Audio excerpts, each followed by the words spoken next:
Governor Pence and Republican lawmakers have conflicting plans. Which would be better for you and your kids? Our TV6 reporter Norman Cox digs into the issues at the Statehouse.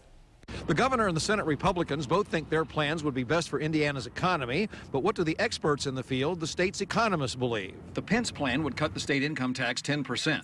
Senate Republicans would cut it less than 3%, but they would cut other taxes on business and inheritances as well, and their budget would put more money into schools. But which option would be best for Hoosier families? The idea of more money for taxes or more money for schools and roads is a better option. Why?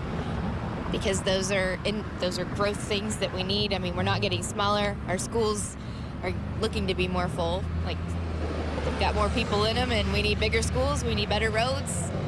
It's going to help us all out in the long run. I'd want it to go towards our education, especially since the schools have had their funds cut in the past few years the way it is. Economist Matt Will says the Senate plan could better boost the Indiana economy. It's direct infusion of cash into the economy. When you're talking about inheritance taxes, corporate taxes, financial institution taxes, when those things go down, the dollars go straight to the company that's hiring the workers. So if you want to cause employment to increase, that is going to be an advantage to the economy versus the other one. But Butler economist Bill Reavers says that money could be useful to families. For many families, that would be $50, $60 a year. It doesn't seem that much.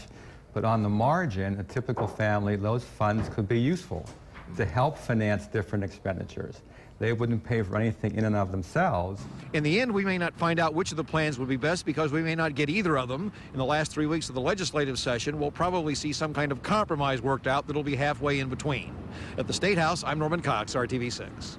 The tax cut debate may hinge on state tax revenues. In March, tax collections were down from the same month last year, but budget officials say that's because state income tax refunds normally paid out in January and February were delayed this year until March.